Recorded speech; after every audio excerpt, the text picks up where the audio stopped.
ചോദ്യം ആദ്യം ചോദിക്കാം. അവിടെ ഉത്തരം പറഞ്ഞു തരാതെ.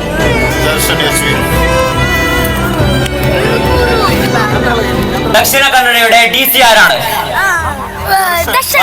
ഇദ്ദേഹമാണ് ആദ്യം ഉത്തരം പറഞ്ഞിട്ടുള്ളത്. നമ്മുടെ ദക്ഷിണ കന്നഡയുടെ DC ആരാണ്? ദർശനാണ്. 100 രൂപ എടുത്തു. ഖുർആനിൽ റമദാൻ എന്ന പദം എത്ര തവണ വന്നിട്ടുണ്ട്? മാഷാഅല്ലാഹ്, ഇവനാണ് ഉത്തരം പറഞ്ഞിട്ടുള്ളത്. പരിശുദ്ധമായ ഖുർആനിൽ ഒരു തവണമാണ് റമദാൻ എന്ന പദം വന്നിട്ടുള്ളത്. ഷഹ്റു റമദാൻ അല്ലദീ ഉൻസില ഫീഹിൽ ഖുർആൻ എന്നാണ് ഇതിന്റെ പേര്. മാഷാഅല്ലാഹ്, 100 രൂപ എടുത്തു.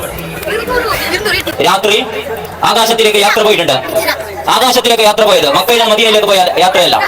പെണ്ണുങ്ങൾക്ക് മാത്രമാണ് ഇതിന്റെ അവസരമുള്ളത്. മാഷാഅല്ലാഹ്, ഇസ്രാ മിഅ്റാജ് ആണ് സല്ലല്ലാഹു അലൈഹി വസല്ലം മാത്രമാണ് രാത്രി പോയ സഞ്ചാരത്തിന് പറയുന്നത്. ഇതിന്റെ പേര് മാഷാഅല്ലാഹ്, ഇബാ ഫാത്തിമ എന്നുള്ള ചെറിയൊരു കുട്ടിയാണ് ഉത്തരം പറഞ്ഞിട്ടുള്ളത്. ഇറാനിന്റെ മുമ്പത്തെ ചീഫ് കമാൻഡർ ആരായിരുന്നു? മുഴുവനും പേര് പറയണം. അദ്ദേഹമാണ് ഉത്തരം പറഞ്ഞിട്ടുള്ളത്. മുഴുവനും പേര് പറയും. മുഴുവൻ പേരും മാഷാഅല്ലാഹ്, ആയത്തുല്ലാ ഖമീനിയാണ് കഴിഞ്ഞ ചീഫ് കമാൻഡർ ഇറാനിന്റെ. ഒരു 100 രൂപ എടുത്തു. മാഷാഅല്ലാഹ്, 5ാമത്തെ ഖലീഫ എന്നറിയപ്പെടുന്ന ഖലീഫ ആരാണ്? 5ാമത്തെ ഖലീഫ അല്ല 5ാമത്തെ ഖലീഫ എന്ന് അറിയപ്പെടുന്ന ആള് അല്ല. ഉമർ ഇബ്നു അബ്ദുൽ അസീസ് ആണ് 5ാമത്തെ ഖലീഫ എന്ന് അറിയപ്പെടുന്നത്. ഒരു 100 രൂപ എടുത്തു. മാഷാഅല്ലാഹ്, ചോദ്യം ആദ്യം ചോദിക്കാം. പിതാവില്ലാതെ ജനിച്ച പ്രവാചകനാണ് ഈസാ നബി അലൈഹിസ്സലാം അല്ലേ?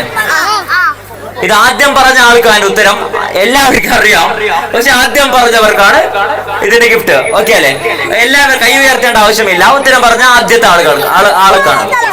അങ്ങനെയാണെങ്കിൽ മാതാവും പിതാവില്ലാതെ ജനിച്ച ഒരു പ്രവാചകൻ ആരാണ്? മാതാവും പിതാവ്. മാഷാഅല്ലാഹ്, അവളാണ് ഉത്തരം പറഞ്ഞിട്ടുള്ളത്. ഒരു പെണ്ണ് ചെറിയ കുട്ടിയാണ് ഉത്തരം പറഞ്ഞിട്ടുള്ളത്. മാഷാഅല്ലാഹ്, ആരാണ്? ആദം നബി അലൈഹിസ്സലാമാണ് മാതാവും പിതാവും ഇല്ലാതെ ജനിച്ച പ്രവാചകനാണ്. മാഷാഅല്ലാഹ്, ഒരു 100 രൂപ എടുത്തോ. നിന്റെ പേരെന്താണ്? മാഷാഅല്ലാഹ്, ഇന്ന് ഉത്തരം പറഞ്ഞിട്ടുള്ളത് ഖദീജത്തുൽ കുബ്രയാണ്.